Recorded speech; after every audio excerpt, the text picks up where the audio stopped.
तो जबरदस्ती का बताया गया था। कागज के खिलौने को सांप बता के डरा रहे थे। सांप है, सांप है, सांप कहाँ भाई, ये तो कागज है। क्योंकि ये अंदर जाके देखा तो न तो जिनके क्षेत्र में प्रभाव पड़ रहा वो डरने को तैयार है। हाँ, हमारे अपने भोपाल देश की एकमात्र ऐसी राजधानी है जहाँ कई सड़कों पे दिन में आदमी चलते, रात में टाइगर चलते हैं। मध्य प्रदेश के सीएम डॉक्टर मोहन यादव ने IFS मीट का शुभारंभ किया। इस दौरान उन्होंने कांग्रेस पर जमकर निशाना साधा है। मुख्यमंत्री ने कहा कि जिन्होंने संविधान की हमेशा धज्जियां उड़ाई है वे समाधान सुधारने की बात ना करे। शुक्रवार को भोपाल के पंडित खुशीलाल आयुर्वेद महाविद्यालय सभागृह में IFS मीट 2025 का शुभारंभ कार्यक्रम आयोजित किया गया। सीएम डॉक्टर मोहन यादव ने मां सरस्वती की प्रतिमा पर पुष्प और दीप प्रज्वलित कर कार्यक्रम की शुरुआत की। अपने संबोधन में भोपाल की तारीफ करते हुए मुख्यमंत्री ने कहा कि भोपाल देश की ऐसी राजधानी है जहां दिन में लोग और रात में टाइगर घूमते हैं। साथ ही उन्होंने वन विभाग की सभी टीमों को वन की अच्छी तरह सुरक्षा करने पर धन्यवाद दिया है। 2003 की तुलना में 2021 में ये आपने अपना जंगल का इलाका बढ़ाया है और इसीलिए ऐसे कई क्षेत्र हैं। ग्रामों के विस्थापन की चुनौती भी आप बहुत सरलता से करते हैं। ये बात तो सही थी, जब मैं बैठा तो राता पुन्नी के मामले में 2 कदम आगे 2 कदम पीछे, 2 कदम आगे 2 कदम पीछे। फिर मैंने जरा समझने का प्रयास किया ये है क्या, तो जबरदस्ती का बताया गया था। कागज के खिलौने को सांप बता के डरा रहे थे। सांप है, सांप है, सांप कहाँ भाई, ये तो कागज है।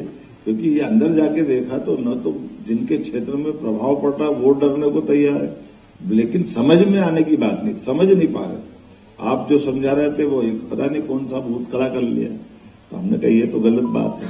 तो भाई भोपाल से लग करके हमको बोलने में कितना अच्छा लगता है। हाँ, हमारे अपने भोपाल देश की एकमात्र ऐसी राजधानी है जहाँ कई सड़कों पे दिन में आदमी चलते, रात में टाइगर चलते हैं। ये हमारे लिए सौभाग्य की अस्तित्व के इससे बड़े उदाहरण क्या हो सकते हैं। हमारे लिए तो सौभाग्य की बात है। मैं मान के चलता हूं कि ऐसी और बहुत सारी संभावना जिस पे अपने को काम करना है। कुछ तो शुरू भी कर दिया, हमने कहा किंग कोबरा चाहिए हमको, हमारा किंग कोबरा गायब हो गया। अभी आपके यहाँ कोई इनकी काउंटिंग का सिस्टम नहीं है, अब आगे से कोई को शुरू कर सकते हैं, है ना। अपने बीच में कितनी प्रकार की ऐसी कई सारी चीजें हैं कि किंग कोबरा का अपना उड़ीसा से लगा हुआ मध्य प्रदेश का जो हिस्सा जो छत्तीसगढ़ के आसपास का, वहां पे वो अपने जिंदगी का रास्ता निकाल सकता है।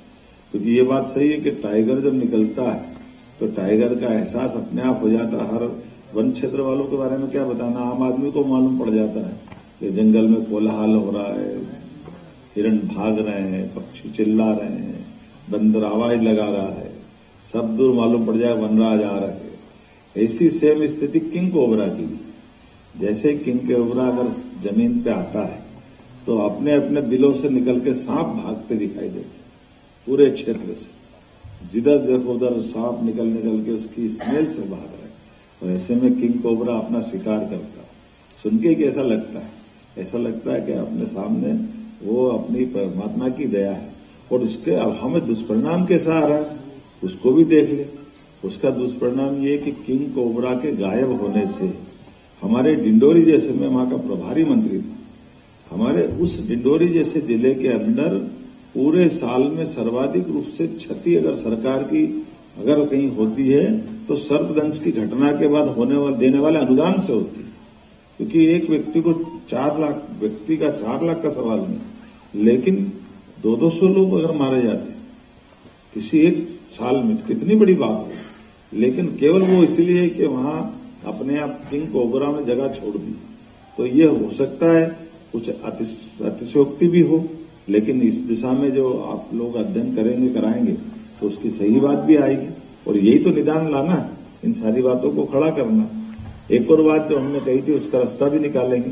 बीच में से माननीय न्यायालय, उच्च न्यायालय, इनकी कई बार हमको अपनी अपनी दायरे में आकर के कई बार समझने समझाने में भी कोई फर्क आता है। लेकिन आप आश्वस्त रहिए, बिल्कुल आप अच्छे से अच्छा काम करोगे, सरकार सदैव आपके साथ रहेगी। और खासकर मुझे तो बहुत मजा आता है, मैंने इसलिए मन से ही टूर बनाया। अभी हमने कहा घड़ियाल देखने जाए घड़ियाल चूंकि कोई कारण बन गया उस दिन थोड़ा यूनियन कार्बाइड वाला, इसलिए हमने उसको अवॉइड किया।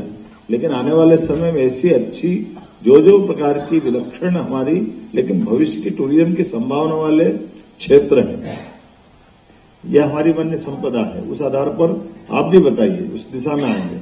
अभी हमने कहा कि जब हम आते हैं तो स्वाभाविक रूप से जैसे पर्यटन के मामले में अपना ध्यान जाता है, ऐसे स्वाभाविक रूप से सरकार के बाकी संसाधनों के बलबूते पर प्रचार प्रसार करते हुए, लेकिन आपकी जो अच्छी बात है वो समाज के सामने आना चाहिए, प्रदेश में वो गौरवान्वित होना चाहिए। मुझे इस बात की प्रसन्नता है। सुयोग्य अफसरों के नेतृत्व में निश्चित रूप से हमारा वन विभाग और समृद्ध होगा। बहुत बहुत धन्यवाद।